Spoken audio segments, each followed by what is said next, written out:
बंधु माने आपणकर जदि कुंभ राशि होता है तेबे भिडियोटी को शेष पर्यंत निश्चय देखंतु। कुंभ राशि व्यक्ति विशेष मानकर जीवन एही दोल पूर्णिमा बा होली ठारू बदलिबाको जाउअछि। कारण दीर्घ 27 वर्ष परे ग्रह नक्षत्र मानकर चलन रे एक बहुत बड़ परिवर्तन हेबाको जाउछि, जहा द्वारा आपणक जीवन रे चलीथिबा समस्त दुख कष्ट एवं समस्यार अंत हेबाको जाउछि एवं पुणी थरे आपणकर जीवन को खुशी फेरिबाको जाउअछि। तेबे बंधु माने दोल पूर्णिमा दिन संक्रांति मध्य जोग होउछि, तो एही दिन सूर्य मध्य निजर राशि परिवर्तन करिवे। एहा सहित मार्च 29 तारिख रे न्यायर देवता कर्म फलदाता शनिदेव मध्य निजर राशि परिवर्तन करिवे।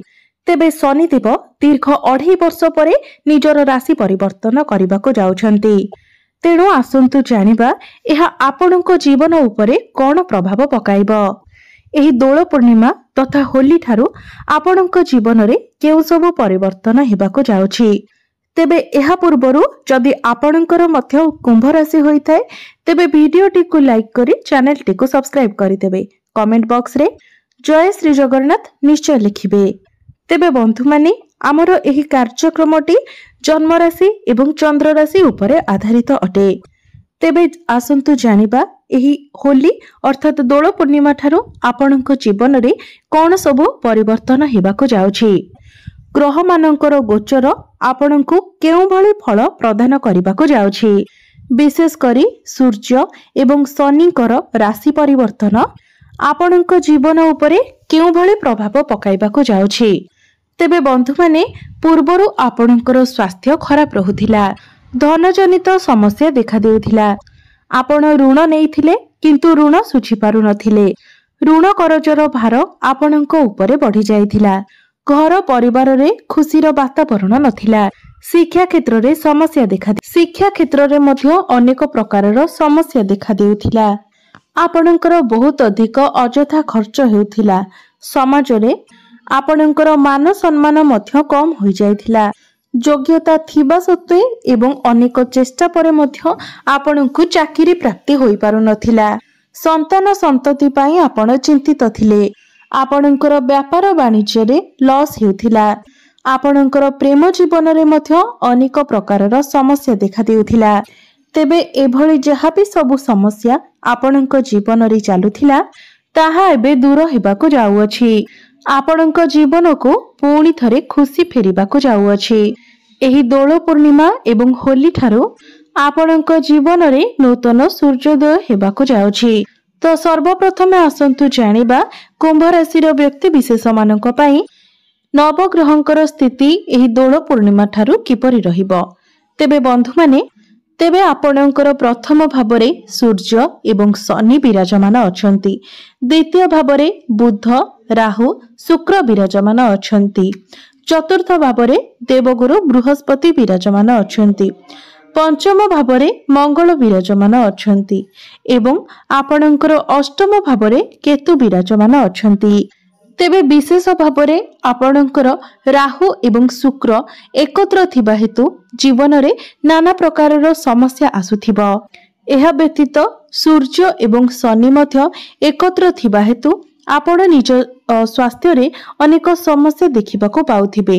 कारण सूर्य एवं शनि पिता पुत्र हेले मध्य परस्परर शत्रु अटंती, जहा फल रे आपणकर स्वास्थ्य रे समस्या आसुथिबो। आपणकर मान सम्मान रे मध्य आंच आसुथिबो।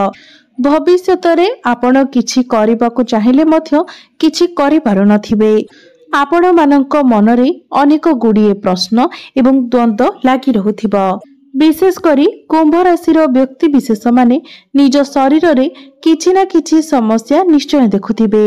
कारण प्रथम भावटी होइथाय आपणकर स्वास्थ्यर भाव, आपणकर इम्यूनिटी सिस्टम रो भाव। तेणु सूर्य एवं शनि जेहेतु आपणकर प्रथम भावरे एकत्र अछंती, तो एहार प्रभाव निश्चित भावरे आपणकर स्वास्थ्य उपरे पड़िबो। तेबे बंधु माने आपणकर राशिर अधिपति हेउछंती शनिदेव।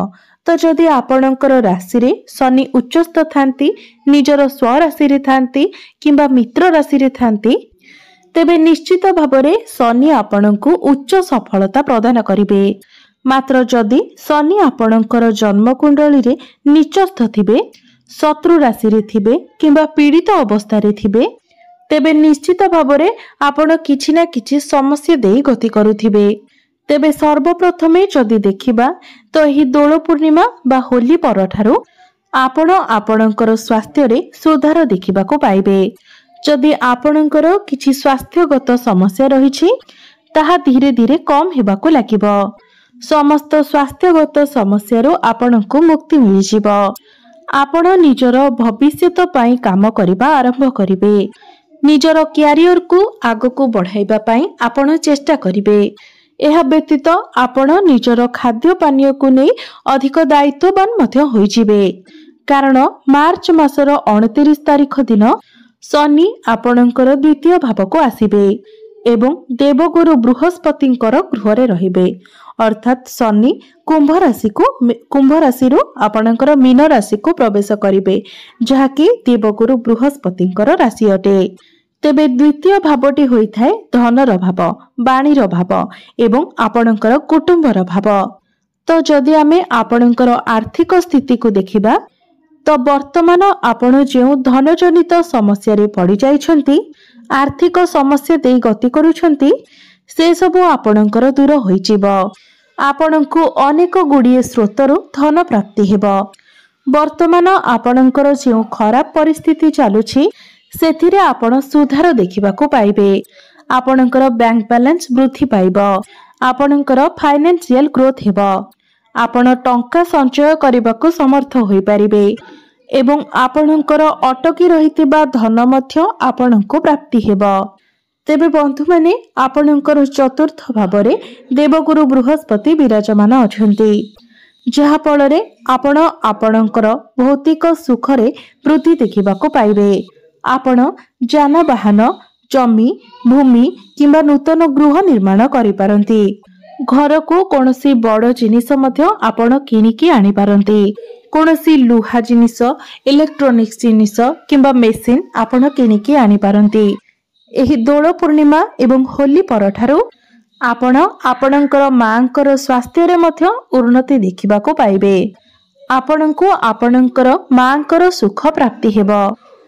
मात्र आमे जदि आपणଙ୍କର क्यारियर, चाकरी एवं व्यवसाय को देखिबा तो दशम भावटी होइथाय आपणଙ୍କର क्यारियर भाव एवं आपणଙ୍କର दशम भावर अधिपति हेउछंती मंगल, जे कि आपणଙ୍କର पंचम भावरे विराजमान अछंती।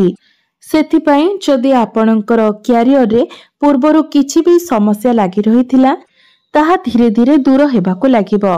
क्यारियर रे आपण एनर्जेटिक रहिबे। विशेष करी यही 29 मार्च परठारु आपण निजर क्यारियर रे किछि परिवर्तन देखिबाको पाइबे। जो माने बेरोजगार थिले एवं चाकरी रो संधान रे थिले आपणଙ୍କୁ चाकरी प्राप्ति हेबार संभावना रहुछि। सेथिपई आपण निजर चेष्टा जारी रखंतु। आपण निजर क्यारियर रे पॉजिटिव चेंजेस देखिबाको पाइबे। चाकरी क्षेत्र रे आपणଙ୍କର प्रमोशन होई पारे, आपणଙ୍କର पदोन्नति होई पारे, आपणଙ୍କର दरमारे मध्य वृद्धि हेबो किंबा आपणଙ୍କର ट्रांसफर मध्य होई पारे। आपणଙ୍କୁ कोनोसी एमएमसी कंपनी रु जॉब ऑफर मध्य आसी पारे। उच्च अधिकारी सहित आपणଙ୍କର घनिष्ठता वृद्धि पाइबो। समाज रे आपणଙ୍କର मान सम्मान एवं लोक संपर्क मध्य बढ़िबो। जो व्यक्ति विशेष माने व्यापार वाणिज्य करूछंती सेमानଙ୍କର आमदानी रे वृद्धि हेबो। डेली इनकम रे ग्रोथ आसीबो। आपण कोनोसी नूतन व्यापार मध्य आरंभ करि पारंती। वर्तमान आपणଙ୍କର व्यापार वाणिज्य रे जो खराब समय चालू अछि एवं जहाँ भी किछि लॉस हेउछि से सब धीरे धीरे आपणଙ୍କର दूर होई जिवो।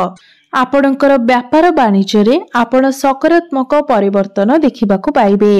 आपणଙ୍କର ग्राहक संख्या वृद्धि पाइबो। आपणଙ୍କର आय रे मध्य वृद्धि हेबो। आपणଙ୍କର अटकी रहिथिबा समस्त कार्य गुड़िक मध्य पुणी थरे चालू हेबाको लागिबो। जदि आमे आपणଙ୍କର प्रेम जीवन एवं वैवाहिक जीवन संपर्क रे देखिबा तो कुंडलीर पंचम भावटी होइथाय आपणଙ୍କ प्रेम जीवनर भाव, जेउठारे मंगल विराजमान अछंती।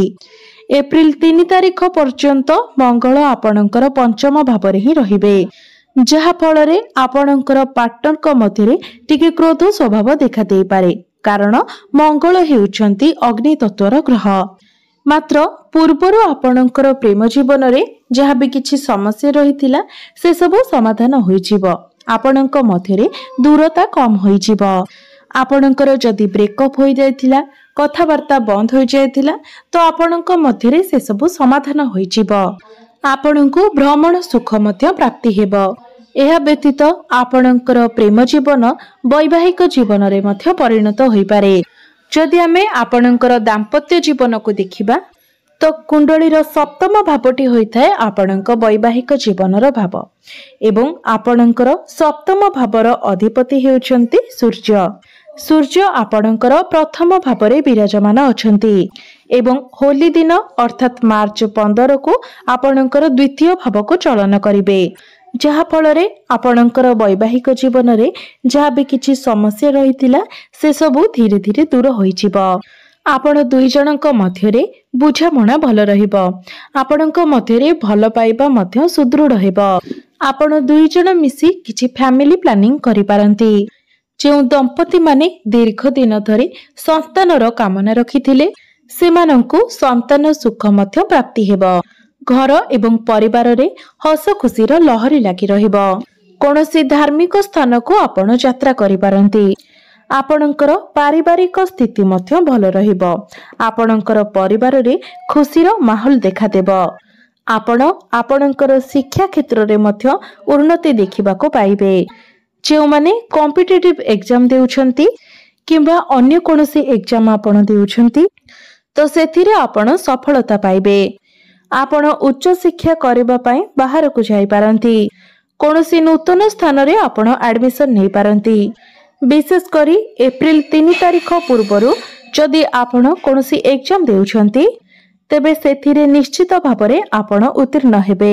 निश्चित भावरे आपणको सफलता प्राप्ति हेबो। तेबे मोटामोटी भावरे देखिबाको गले एही दोल पूर्णिमा एवं होली परठारु आपण प्रत्येक क्षेत्र रे सफलता पाइबाको जाउछंती। विशेष करी आपणकर स्वास्थ्य रे, प्रेम जीवन रे, क्यारियर रे एवं आपणकर व्यापार वाणिज्य क्षेत्र रे आपण उन्नति करबाको जाउछंती। तेबे अधिक शुभ फल प्राप्ति करबा पई एवं जहाँ भी किछि अशुभत्व रहुछि से सब को खंडन करबा पई आपण प्रत्येक दिन उदित सूर्य को जलार्घ्य अर्पण करंतु एवं प्रत्येक दिन आपण हनुमान चालीसार पाठ करंतु एवं प्रत्येक शनिवार दिन आपण शनि मंदिर को जाई गोटे सोरिष तेलर दीप निश्चित भावरे जालंतु। आपणको शुभ फल प्राप्ति हेबो। एहा व्यतीत आपण प्रत्येक दिन पारा एवं कुकुर को किछि खाइबाकु दियंतु। निश्चित भावरे आपणको अधिक शुभ फल प्राप्ति हेबो। तेबे बंधु माने आपणकर जीवन मंगलमय हेउ एहा ही ईश्वरंक निकटरे